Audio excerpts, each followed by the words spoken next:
Khusyuk itu bagaimana? Ada orang katanya kalau sudah khusyuk dia tidak lagi di dunia ini. Allahu Akbar, rasanya dunia ini hilang Pak Ustaz, dan aku pindah ke alam yang lain, alam gaib lah. Sekarang kita lihat sahabat Nabi waktu sholat, apakah dia pindah ke alam lain atau tempat di tetap yang sama? Ketika itu Nabi sakit, imamnya Abu Bakar, Abu Bakar imam, sahabat di belakang, Allahu Akbar. Ketika mereka sedang sholat, Nabi datang dari samping, maka sahabat yang di belakang memukul tangan, mukul. Dia mau ngasih tahu ke Abu Bakar Nabi datang, kan nggak boleh ngomong, Abu Bakar tuh ada Nabi datang tuh. Dia pukul. Apa pelajaran dari sini? Kira-kira sahabat yang sholat itu sadar atau nggak sadar? Sadar. Dia sadar bahwa Nabi datang, bukan kehilangan kesadaran. Jadi kalau ada orang mengatakan saya waktu sholat hilang kesadaran, saya nggak sadar keliling yang terjadi apa, berarti ente dicuri jin, kidnap. Ente tetap sadar, Nabi sahabat bukan tidak sadar. Pelajaran yang kedua, ketika sedang sholat apa kata Nabi? Uqtulul aswadaini fis sholah, bunuhlah dua yang hitam ketika sedang sholat. Allahu Akbar. Tiba-tiba ada dua yang hitam. Dua yang hitam itu ular dan kalajengking. Kira-kira orang yang disuruh Nabi membunuh ular dan kalajengking saat dia sholat itu sadar atau nggak sadar? Sadar, ada ular di depan. Kalau nggak sadar pejam, tiba-tiba buka anaconda. Tiga, ketika sedang sholat tidak ada orang boleh lewat di depan. Kalau ada orang yang lewat depan, dia ginikan tangan. Lebih baik tegak 40 tahun menunggu selesai sholat daripada dia lewat. Maka kalau ada yang lewat, ginikan tangan. Kira-kira orang yang sholat, ada orang lalu di depannya, dia sadar atau nggak sadar ada orang lalu? Sadar, maka dia ulurkan. Kalau dia ngaji, dia paham, ini berhenti. Tapi kalau ini yang nggak ngerti, begitu kita ulurkan, sehat Ustaz. Siapa yang ngajak salaman? Orang lurus kok. Kesimpulannya, bahwa orang yang sedang sholat itu sadar. Hanya saja dia pikirannya tidak kemana-mana. Bagaimana cara khusyuk itu Pak Ustaz? 5 langkah, kata Syekh Ali Tontowi. Yang pertama, dari mulai mendengar azan jangan ngomong. Allahu Akbar, Allahu Akbar, Allahu Akbar, Allahu Akbar. Hayya 'alas shalah. La haula wala quwata. Jangan ngomong. Makanya nanti kalau ada kawan di sebelah ngomong, "Bro, gimana kabarnya?" Allahu Akbar, Allahu Akbar. Kabarnya kemarin di internet itu kan isu Sianus, la haula wala quwata illa billah. Nah, lalu kemudian tutup dengan doa wasilah. Allahumma rabb hadhihi ad-da'wati at-tammati wa salatil qa'imah ati sayyidina Muhammadan al-wasiyatul fadilah wa syarafa ad-darajatal 'aliyatir rafi'ah wa ba'athu Allahumma maqama mahmudan alladhi wa'adta innaka la tukhliful mi'ad. 2, ketika berwudu enggak boleh ngobrol. Ambil air, yang ngobrol. Ini saya lihat banyak yang sedang ambil wudu ngobrol. Kan gua udah ngomong kemarin. Jangan, tapi lu nggak peduli sih.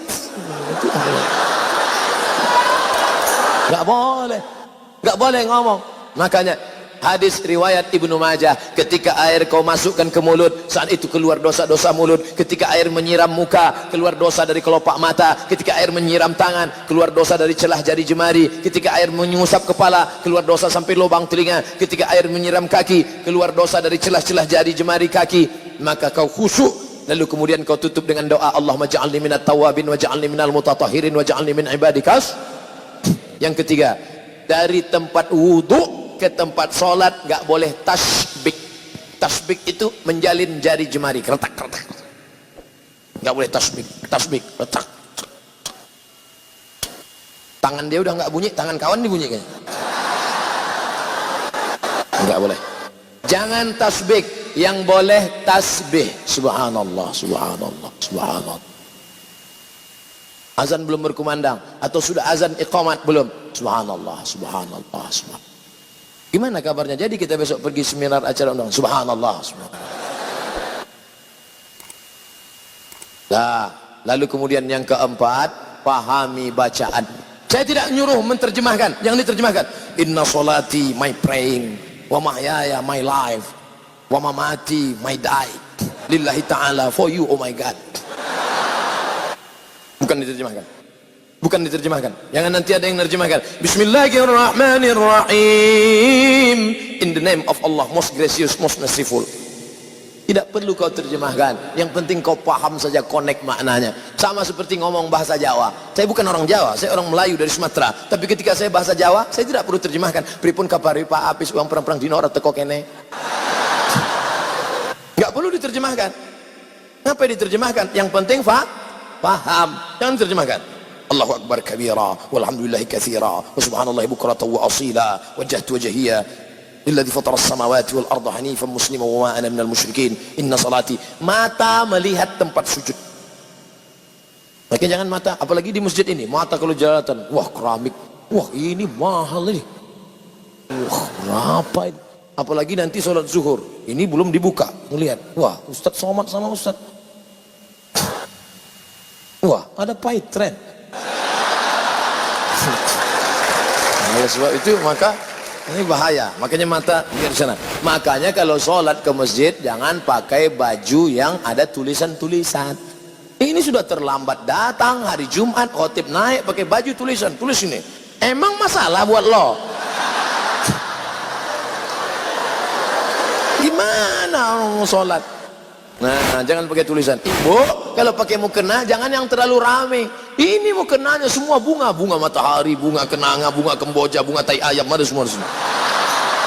Ada teman yang sholat di belakang lihat, di mana belinya ini ya? Kira-kira harganya berapa nih ya? Ini benangnya katun Jepang atau Korea ini? Nah, lalu kemudian di mana sebenarnya letak kata itu di mana? Innal kalama la fil fuadi wa innama ju'ila lisanu 'alal fuadi dalila. Letak kata-kata itu di dalam hati, tak berbunyi, tak bersuara, tak berhuruf, tak bertinta, tapi kemudian diciptakan lidah untuk mewakili. Konekkan antara lidahmu dengan hatimu. Allah. Makanya dalam mazhab Syafi'i, mulut menyebut Allah, hati mengisi qasad ta'arad ta'yin. Salatnya salat apa? Salat zuhur. Berapa rakaat? 4 rakaat. Jadi imam apa jadi makmum? Jadi makmum. Ada apa qada? Ada. Allahu Akbar. Mulutnya menyebut Allahu Akbar, tapi hatinya menyatakan ini salat zuhur 4 rakaat, jadi makmum adaan lillahi ta'ala. Allahu Akbar. Mulut menyebut bismillah, hati juga konek. Bismillahirrahmanirrahim. Alhamdulillahirabbil alamin. Ar-Rahmanir-Rahim. Makanya Nabi kalau sholat itu mulutnya bergerak. Ya Khabbab, Khabbab. Nabi kalau sholat mulutnya bergerak atau diam saja? Kata Khabbab, Nabi waktu sholat mulutnya bergerak. Dari mana kamu tahu Nabi mulutnya bergerak? Bittirabi lihyatih. Saya lihat jenggotnya bergerak, bergoyang. Ini sekarang ada orang yang sholat mulutnya diam ya.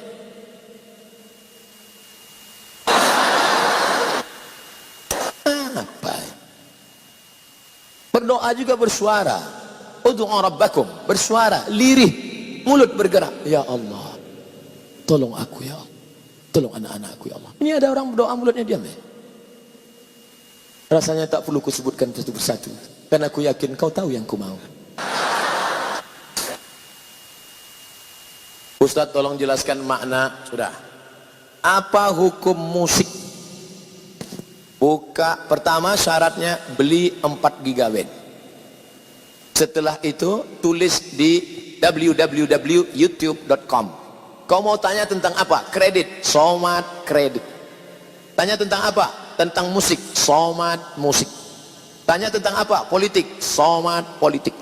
Pokoknya apa saja kau tulis itu. Somad LGBT, Somad narkoba. Enter, dapat video-videonya insyaallah. Sudah saya enter kok nggak nyala videonya Pak Ustadz, paket habis. Nah, tapi karena kau tanya saya jawab juga. Apa hukum musik dalam syariat Islam? Musik yang boleh solawat. Barakallahu lakuma wa baraka alaikuma wa jama'a bainakuma. Boleh. Itu kan doa untuk orang menikah, nggak salah. Atau lagu yang mengingatkan mati. Mati. Na na na na na na. Untuk yang anak-anak muda. Kalau untuk yang emak-emak, bila Israel datang memanggil, jasad terbujur di pembaringan. Tapi lagu itu jangan dinyanyikan waktu acara pesta nikah.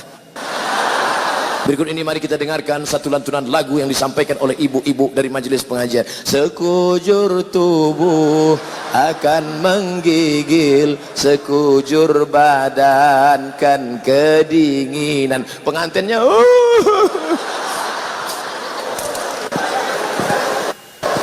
Nah, lagunya mengingatkan pada Nabi. Apa salahnya? Ya asyiqal Mustafa abshir binailil muna. Ya asyiqal Mustafa, wahai engkau yang merindukan Mustafa Nabi Muhammad SAW, abshir binailil muna, engkau mendapatkan kabar gembira karena segala yang kau inginkan akan dikabulkan Allah Subhanahu wa taala. Apa salahnya? Maulaya salli wa sallim daiman abada ala habibika khairil khalqi kullihim. Ibu-ibu yang sedang hamil sambil baca selawat. Maulaya salli wa sallim daiman abada. Anaknya tenang, suaminya tenang. Ini enggak, sambil masak. Datang suami di belakang. Lahir anak, siapa namanya? Amitabh Bachchan.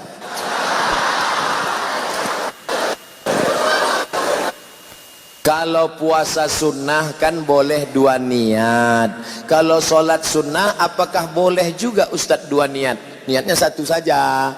Bapak niat sholat sunat qabliyah, kebetulan tertulis di dinding 2 menit, 2 menit, 2 menit, 2 menit, 2 menit, 2 menit lagi iqamat.